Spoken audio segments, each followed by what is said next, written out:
It's the Best Damn Sports Show podcast with your hosts, Jason Cahill and Bernie Kim. Welcome to the Best Damn Sports Show podcast. I'm Jason Cahill. And I am Bernie. Hey, Bernie, big one today. Yeah. From the Howard Stern Show, Artie Lange is going to be joining us in just a bit. One of Best Damn's buddies. Yeah, that should be a real interesting one. Of course. The guy's always got something to say. Producer has his finger on the button, so to speak. Button.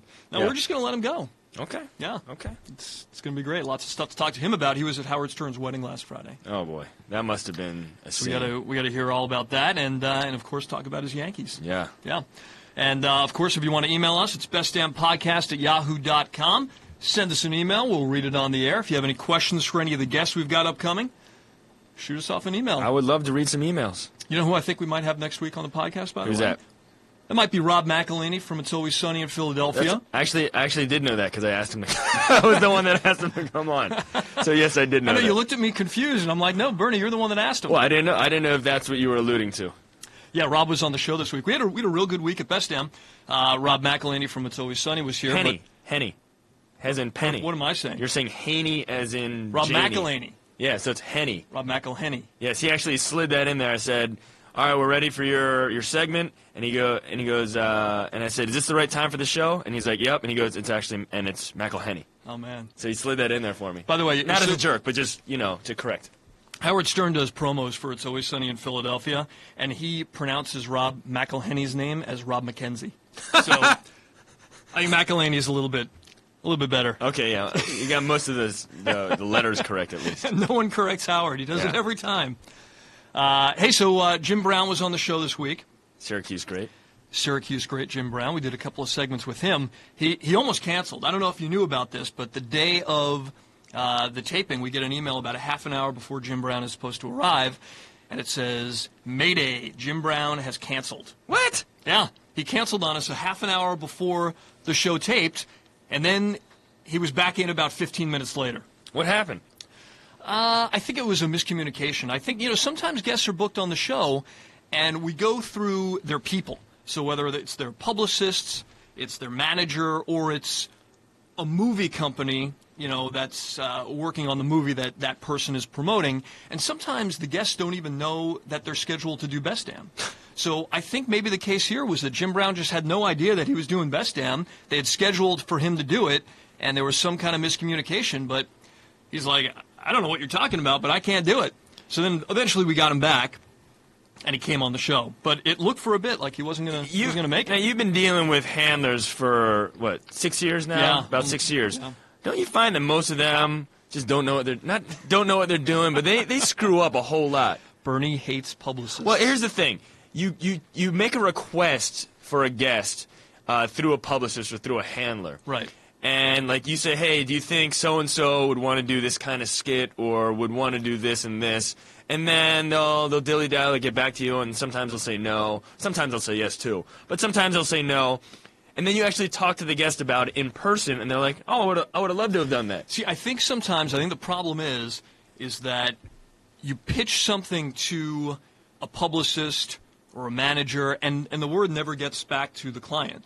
I think, look, their job is to protect the client and kind of filter out the stuff that they think maybe that client's not going to want to do. But I think a lot of times it's something that the client would want to do. Exactly. If he actually found out about it. And, sometimes that's how it happens. But, for whatever happened here, Jim Brown canceled on us a half an hour before the segment was supposed to tape. And then 15 minutes later, he was back in and he made it to the studio, which is great. But he was late getting on the air because, do you know what he asked for the minute he showed up here? I have no idea. He wanted his mustache groomed. What does that mean? Like combed and trimmed? It's amazing. It's so funny. Working here, you see just about everything, and you see every request that guests make when they show up. And I think he's the first one that actually requested a mustache grooming. Wow. Well, I guess I can't grow a mustache, so I wouldn't know how to groom one. So. By the way, Jim and I have a history. So, yeah, you alluded to this last week. I want to know what this is. So I mentioned it on the podcast last week. Jim was the first guest we ever had on Best Damn. And he was also the first guest that I ever pre-interviewed. So this is 7 years ago, back in 2001, and I was really nervous. I'd never met him before, but you hear stories that he's tough to deal with. So I went in there, And I said, Mr. Brown, I'm Jason Cahill. I said, here are some of the topics that we're going to talk about with you on the show today. I say, we're going to talk about Randy Moss. Randy just said this, and, we're going to get your thoughts on that. And, Keyshawn Johnson, he's doing this in Carolina, so we wanted to get your thoughts on that. So basically I go over all the topics with him. He has no reaction. He's just looking right at me. And then when I'm done talking, he looks at me, and he says, why are you talking to me like that? I said, what? Oh, I'm sorry. I don't know what you're talking about. And he said, you're talking to me like I don't know what I'm talking about. And there was like a 5-second silence, just this awkwardness that filled the room.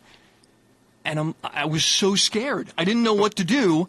And the room was filled with, other Best Damn staffers and people that were there with Jim Brown. So all of a sudden, you've got 20 people in this room looking right at me as if I've just insulted Jim Brown, and I didn't insult him at all. I mean, all I was doing was telling him everything we were going to talk about. This is what we do with every guest who comes on Best Damn. We go over topic by topic. Here's what they're going to ask you, just so they have a heads up, and they can have answers already planned in their heads. But you never want a guest to go out there cold. Usually you don't. Like a guy like Artie Lange, you don't have to go over anything with him because, he's better when he doesn't know what's coming. Guy Adam Carolla's the same way. But Jim Brown, I figured I'd go over the topics with him and let him know. I didn't know how up he was on current football. So, of course, that's my job. And he thought I was maybe being a little condescending. If I were you, I would have just melted into a pool of nothing. That was one of the two scariest moments in terms of pre-interviewing guests in the green room. The other happened with Ronnie Lott. Yeah, what happened with that now? I thought Ronnie Lott was going to jump across the table and beat me to a pulp. Okay, what did you say to him? So we came up with this idea that, obviously Ronnie, one of the hardest hitters in NFL history, we came up with the idea that we wanted Chris Rose to dress up in a sumo suit and Ronnie Lott to tackle him as Rose is going across the middle and catching a pass from Rodney Peete. Because Chris came in that day and he said, boy, I've always wanted to know what it feels like to take a hit from Ronnie Lott. I said, oh, here's what we should do. Put you in a sumo suit and he can kind of lay you out. Seems like a fun idea. So I pitched it to Ronnie Lott, and he looked at me, and it was another one of those moments that I don't know where the miscommunication happened, but he goes, so you want me to look like a fool? I said, no. Oh, no. I said, we don't want you to put the sumo suit on. It's Chris Rose. Rose is going to look like the fool. You're going to tackle Chris Rose. You don't wear the sumo suit. Chris Rose wears the sumo suit. And he basically said, there's no way in hell I'm going to do that. I said, all right, I'm so sorry, Didn't mean to insult. Didn't mean to offend you. So the segment starts. I'm in the control room. And all of a sudden, Ronnie Lott turns to Chris Rose in the middle of the segment and says, hey, here I'm going to get a chance to tackle you. What? And I'm in the control room. I'm like, you got to be kidding me. So all of a sudden on the air, he was totally for it, and we did the segment. It was pretty funny. It was like one of the better moments we've had on the show. So you never know. These people. Who are these guys? You never, ever know. Another guest we had this week, funny story here, Oral Hershiser was on the show. Great guy, great guy. Really nice, and now he's a big poker player. Of course. He did very well in that heads-up tournament. He did. I think he made it to the semifinals, knocked out some big players there. So I went into the green room to say hello to Oral. I'd never met him before, but definitely somebody I wanted to talk to. And I walked into the green room, and he's already in mid-conversation with Chris Rose. Now, the green room wasn't filled. There was maybe about 5 people in there, and I didn't realize that they were in conversation at first, so I kind of got stuck in limbo, where I'm standing in front of Oral Hershiser, but then I realize he's talking to Chris Rose, so now I just look like an idiot standing there saying nothing. So I'm thinking, do I walk away? Do I just keep standing here until they're done talking and then introduce myself? So their conversation starts getting towards poker. And Oral starts talking about a book that he's in the middle of reading, a poker book, that I just finished reading and loved. So I had to interject, and I said, oh, by the way, I just finished reading that book and really loved it. I said, you're going to really enjoy it.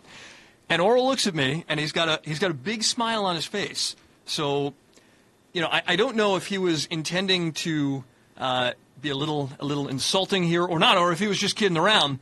But he says, "Boy, you must be a top dog around here to come into a conversation without introducing yourself." Throwing a little dig at you. I think he was digging you. But he did the whole thing with a smile on my face, and I asked Rose about it after. He goes, "Oh no, that was he was taking a dig." Yeah, I think so too. You know, that reminds me of. Remember about a year ago, maybe less than a year ago, one of our former staffers who had a huge crush on Alyssa Milano. Oh boy, yeah. And so Milano was on the show in the green room. What is she talking to you? She was talking to me. And, of course, he has this huge crush, and he wants to meet her. So what does he do? He sidles you guys? This was honestly, the most awkward moment I've ever seen in the green room. I was talking to Alyssa Milano, and I think somebody who was with Alyssa Milano. So there were three of us talking. And this guy walks up, and much like what I did with Oral Hershiser and Chris Rose, except much more obvious. Oh, yeah, he took a different approach. He walks right up, stares right at Alyssa Milano to the point where it becomes really uncomfortable, and the conversation almost has to stop, and she really needs to address the fact that there's now this kid looking right at her, and all he does is he reaches out his hand as if to, like, shake her hand. He doesn't say anything. He hasn't said a word at this point, reaches out his hand, and she shakes it really, really awkwardly. And it was one of those, like, Chris Farley moments where he's like, "I'm a really big fan." But I'm serious. It was so awkward. And then they took a picture together because he asked, "Hey, can I take a picture with you?" And, oh, my God, the look on her face was, "Who is this guy? And please get him away from me." But that was like, I mean, that picture that was a real, him, yeah. That was like the highlight of his life. That was a real stalker moment. It was great, though. You don't get many of those moments in the green room because, I mean, to be honest, like, the people that work on staff here kind of know, when a guest comes in the studio, you pretty much leave them alone, unless you're producing that segment. And then, of course, you go and pre-interview them. But, nobody really asks for pictures or autographs. It just doesn't happen. And that was one of the rare instances when he came in guns blazing. Hey, if I were him, maybe I would have done it. If I had... He loves this girl. He loves Alyssa Milano. I don't know. You only get so many chances to meet, like, your top 5 favorite celebs, right? Awkward. It was awkward. It was terribly awkward. It's awesome, though. Oh, my God. But awesome. Hey, so we should probably get to our guest. Let's do it. This is going to be great. He is, of course, Howard Stern's sidekick on the Howard Stern Show on Sirius Satellite Radio. He is the hilarious Artie Lange. Artie Lange, how are you? Welcome to the Best Damn Sports Show podcast. What's up, guys? You sound very energetic. We're happy to have you on. You're one of our favorite guests. Thanks, man. It's good to be here on the podcast. Hey, so we'll talk sports in a second. We'll talk about your Yankees, but first, you were at Howard's wedding last Friday. What was that like? It was great. I bought Coke from Donald Trump, and we did it in the bathroom. He has the good stuff, right? He gets the good stuff. That's a lie. I love how some people say you can get sued. Like, I really bought Coke from Donald. I don't know. It was weird. I had to make a toast. Howard asked me to make a toast, and it was a crazy room to make a toast for because it's Billy Joel. It was Billy Joel, Donald Trump, Barbara Walters, Chevy Chase. Wow, what a group! Yeah, it's a hell of a group. I was sitting with Jimmy Kimmel and Sarah Silverman and John Stamos, and that was weird. John Stamos with this smoking hot chick who he just ignored.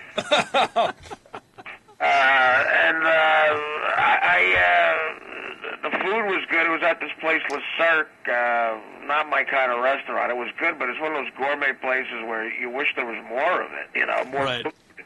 They serve you in these tiny portions, but Beth looked stunning. Man. I saw that dress. That was unbelievable.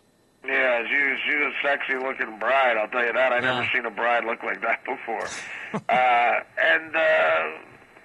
At the end of the night, it turned into, Billy Joel sang and Natalie Maines sang. And I actually had Billy Joel in a couple of my jokes in the toast. And I didn't know he was definitely going to be there, but I went ahead and did him anyway. I basically made fun of the song Uptown Girl, and because Beth looks like a young Christy Brinkley. Yeah. But it got laughs. He was all right with it. And then I sang my Anne Murray song, and I dedicated my book to Howard, and he didn't know that. At the end of the toast, I read the dedication, and that was nice. He was surprised by that. So. It went good. It was a fun night. Hey, so did anybody cry at the wedding? Was Howard crying when he was giving his vows? Did you tear up when you were giving your speech, or was it pretty much just... At the end, I got a little choked up, and I was reading the dedication, and Howard told me that he was crying when I read the dedication. Wow. So that's way better. Making him laugh is easier than making him cry. That's I don't know. I didn't see tears, but he said it. Nobody was really crying, I don't think. Not Stamos. He seems like kind of a cornball. No, he's a nice guy. Just a jaded guy. It's funny. Like a guy like John Stamos, you think he's really cool, and then all you have to do to completely bring him down to earth as a not cool person is watch an episode of Full House. Yeah. My God, is that bad? All right, let's talk baseball. I know you're a huge Yankees fan. Let me ask you, is it worse being a Yankees fan or a Mets fan, given the way their season ended? It's worse being a Met fan always. I mean, that's what I tell people. It's obvious that I'm telling Gary on our show he's raising his kids to be Met fans. I think that's child abuse. I think, you're teaching them, they're going to be disappointed all their lives. I mean, I don't, people are giving me a lot of crap about the Yankees. I mean, how could I be disappointed rooting for a team like that? As a matter of fact, I hate the way they treated Joe Torre, and I liked it. I liked that he started sticking it to him now. It just was so dumb for those. It looks like Steinbrenner's kids. I don't know. They seem like dumb guys, those guys. I like dumb rich kids. Like, I don't know, Dad. I guess. I don't know. It was a frustrating year, but it's way worse to be a Met fan. Come on. Hey, Artie, Gary, a couple of weeks ago on the show called you a fair-weather fan. Did that piss you off? Well, I told him, I said, go to Stan's Sports Bar on River Avenue and across from Yankee Stadium and find out how many shots of tequila I bought there in the summer of '87 when they sucked, or the summer of '91, '92, '93 when Spike Owen was the shortstop. Ask how many times I was there spending money. Tons. Fair weather friend my ass. I stayed through rain delays in '93 just to call Kelly Gruber a that's the kind of fan I am. Did you go to the last game at Yankee Stadium? No, I was in San Francisco. I had a gig, which was bad planning because I would like to have gone. But I tell you, I started to think about all the times I had there. That would have been emotional, man. It really would have been there's a whole section of my book about Yankee Stadium and everything. But I didn't make it. My uncles went, and they said it was, it was really weird. But the new place looks really cool, and if you make $800,000 a year, you can go see a couple of games. Yeah, so wait a minute. I know you have season tickets for old Yankee Stadium. Are you going to have season tickets now for the new stadium, or are you not going to buy them? I'll tell you, I would love to not buy them out of protest for what they're doing to the working man, because, I mean, that's who... I still have I went to the 1977 World Series. I sat in the last row of the upper deck. My father sent away for tickets. I still have those ticket stubs to the game when Reggie hit the 3 homers. They were $10 a piece. And, a guy like my father could afford it. Nowadays, it's just no way. But, it's like cigarettes.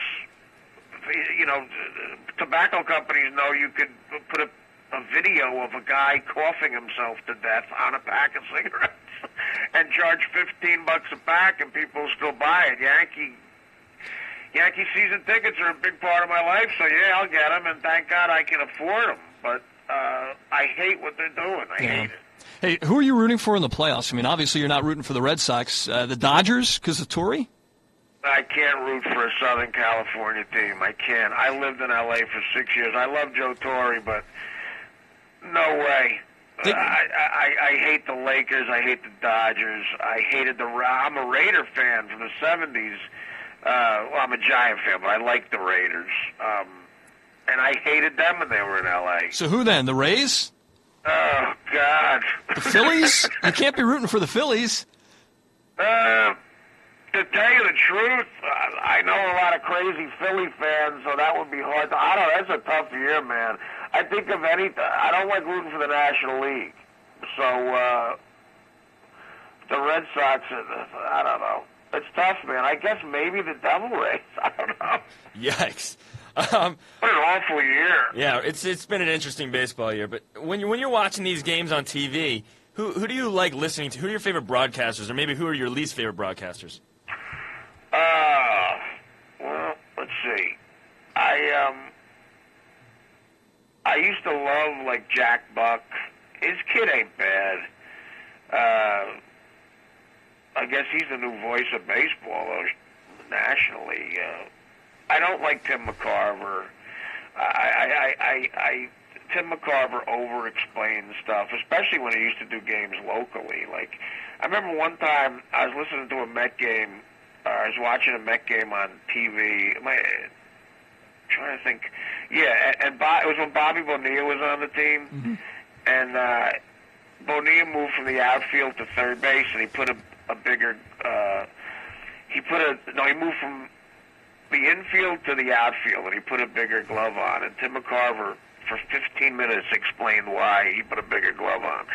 And it was boring and tedious, and that's what I equate with Tim McCarver. So I like Jack Buck, the old man. The kid is a little too polished for me. How about Vin Scully? I heard you didn't like Vin Scully. Vin Scully, to me, he's overly sappy, Vin Scully. I mean, if he would just stick with the play-by-play, there's nobody better. But he starts, in with those baseball, like, I don't want to say, like after the '86 series, I don't know, a lot of people don't remember this, but they showed all the Red Sox crying, and out of nowhere, Vince Scully is just like, he goes, hey Roger, hey Wade, cheer up, good times are coming, or some stupid thing like that. Like, that's what he does. Like, I love the way he does play-by-play, but the added colorful stuff he adds is just awful. And Bob Costas is like that too. Bob Costas, I think he tries to be funny sometimes, and it's horrible. Again, but if they would stick to just doing a play-by-play, it's not bad. But I know you're a Yankees fan, but there's no way you can enjoy listening to Susan Waldman, right? No, I'm not a Susan Waldman fan. I have a story. It's a true story, actually. When you guys sent me, the Best Damn Sports Show sent me to Yankee opening day, right, in '02, and I got on the field, and I saw John Sterling, and he said to me, how did you get down here? And I said, I want a Susan Waldman lookalike. And Sterling looked at me, and I thought he was going to, like, throw me out or something. He looked at me, and he took a pause, and he went, well, there is a resemblance. I thought that was great. That's a great one. Like John Sterling after that. So, I mean, look, you don't say that about it. And I wanted to keep it in, but the guy producing the piece thought it was too mean, or you guys thought it was too mean. All right, hey, let's talk about the book. You got a book coming out next month. It's Too Fat to Fish. So fans of the Stern Show, they think they know everything about you. Is there stuff in the book that you haven't talked about on the air? Oh, God, yeah. There's some crazy, dark stuff in there that I haven't talked about on the air. Absolutely. And there's some stories I've talked about on the air that I go into insane detail with that I can only do in a book. So I think even someone who knows every story I've told is going to get a lot of new information and, hear the other stories in a way they never did before. You've got a quote from David Letterman on your book jacket. How'd you swing that one? I do? So we hear. You do on the website. What's it say? It says something like, "This is an amazing book, very funny, David Letterman." Get out of here. So what you're saying is you personally did not swing that. What, does it really say that? It says it on the website, yeah. There's a quote from Letterman, and there's a quote from Kimmel. What does Kimmel say? Something similar, how much he enjoyed the book. Well, I'm not, I doubt they've even read the book. Yeah, there's also one from John McCain. I don't know how accurate that one You had is. time to read it? Yeah, McCain and Sarah Palin enjoyed the book as well. Oh, that's good. I knew they had some good taste, those guys. Hey, so wait, I want to ask you about something. So Gary Delabate is reading portions of the audio book. Right. That's true, right? Gary read a few chapters, Jimmy Florentine and Bob Levy. So are Sal and Richard just completely salivating over the chance to kind of take Gary's words and twist them around like they do all the time? Oh, well, they already did it. One of the engineers at the studio where I recorded the audio book already did it with me, and it's hilarious.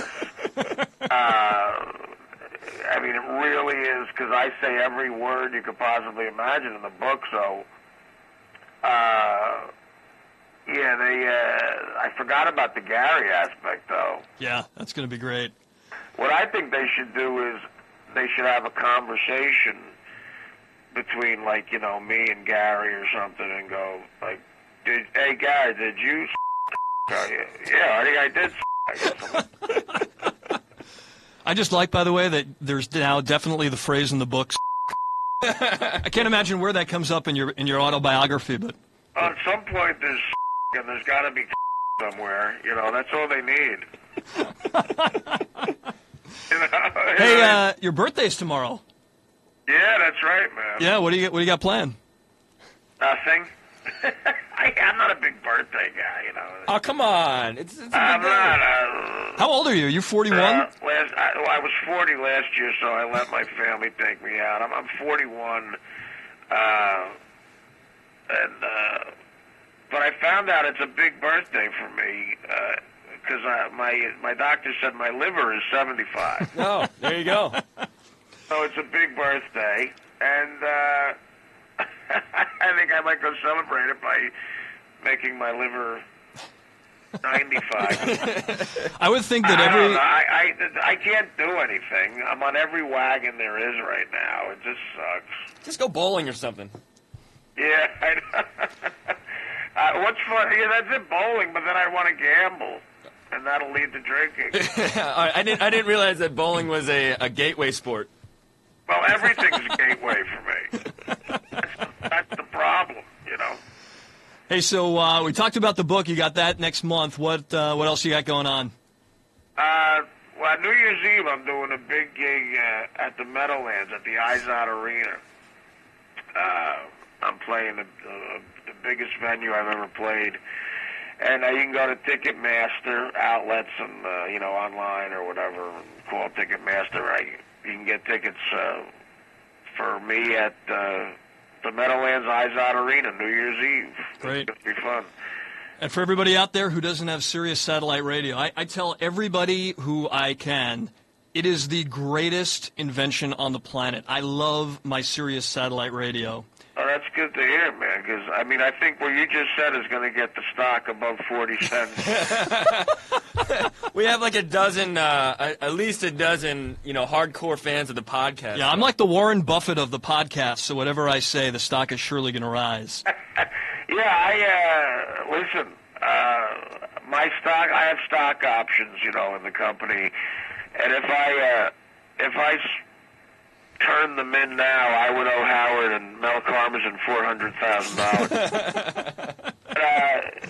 It sucks the times we're living in financially. It really is. I tell people, I'm like, if I had the chance before I was on the show, to hear the show uncensored. That would be, as a fan of comedy, I would love to hear our show uncensored. It's amazing. And then, the music channels are, you don't hear a bad song for hours, and it's commercial free. I don't know. I do enjoy it a lot. No, so the merger happened.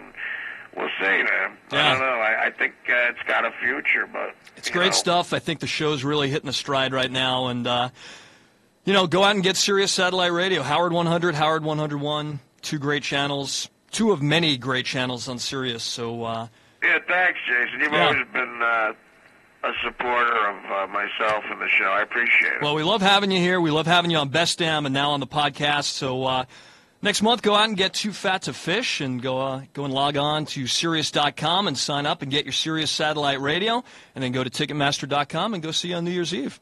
Yeah, definitely. Any Steeler fans out there, I'll be at Heinz Hall in Pittsburgh, too, next Saturday, October 18th. I love playing Pittsburgh, so I'll be there the 18th of October. And I think that's Ticketmaster, too. But I think I'm coming on the show, too, You are? right? Yeah, you're coming on soon. Yeah. I'll be out there. Well, the book comes out November 11th, so I think November 13th I'm coming out. All right, excellent. We'll see you when you get out here. Artie, Yeah, thanks man. for joining All right. us. I appreciate you having me on, guys. You got it. Take care, man. Happy birthday. Thanks. See you later. See you later. Artie Lange? Always great with that guy. That guy is something. I love that guy. Yeah, he's great. And I mean it. I tell everybody who listens, Sirius Satellite Radio Are is you the getting greatest paid, thing. by the way? I've never heard such a passionate pitch. Well, you know what it is? I mean, obviously I'm a huge Howard Stern fan, but I'm also a huge music fan, and it's like the two have merged together, and also I get every single NFL game on there as well. But aren't you just watching it on Sunday anyway? When are you in the car on Sunday to be listening to an NFL game? Well, I mean, listen, when you get married, there are times when the wife kind of wants you to do some errands, and so I'm in the car for some of the day on Sunday, and you're listening to all the broadcasts on the radio. But it's good stuff. We love Artie Lange. We look forward to him coming on Best Damn in a couple of weeks. And speaking of coming on Best Damn, do you know who's booked to come on the show next week? I know some of the people. I don't know who you're alluding to. Well, there's one person in particular. It's kind of up in the air right now, so I'm really hoping that this happens. But Spike Lee is coming on the show in studio next Wednesday. Yeah, big time. So I think we're going to do a whole bunch of segments with him. We're going to do an entire segment devoted to He Got Game. We're going to try and get Ray Allen on the phone. Are we going to try to get Chase Lane and Joe Kelly as well? I'm going to guess that we are not going to have. Oh, okay. But we'll have him on the podcast. Oh, sure. Yeah. Yeah, that'd be great. Kevin Millar, right? Yeah, Millar's guest hosting all week. Very He's always excited great. about that. He's a lot of fun. Maybe he can come up and say hi on the podcast. Of course. Have him back. He was great on the first one. He was great. So or whenever we had him. There you go. Good podcast, Bernie. Good podcast. Artie Lange. Consistently good. There are a few guests in Best Damn that are consistently good. They but don't Artie, disappoint. Yeah, and Artie is definitely one of those guys. He is one of them. We like that guy. All right, if you want to send us an email, it's bestdampodcast@yahoo.com. Until next week, I'm Jason. And I'm Bernie. Take care.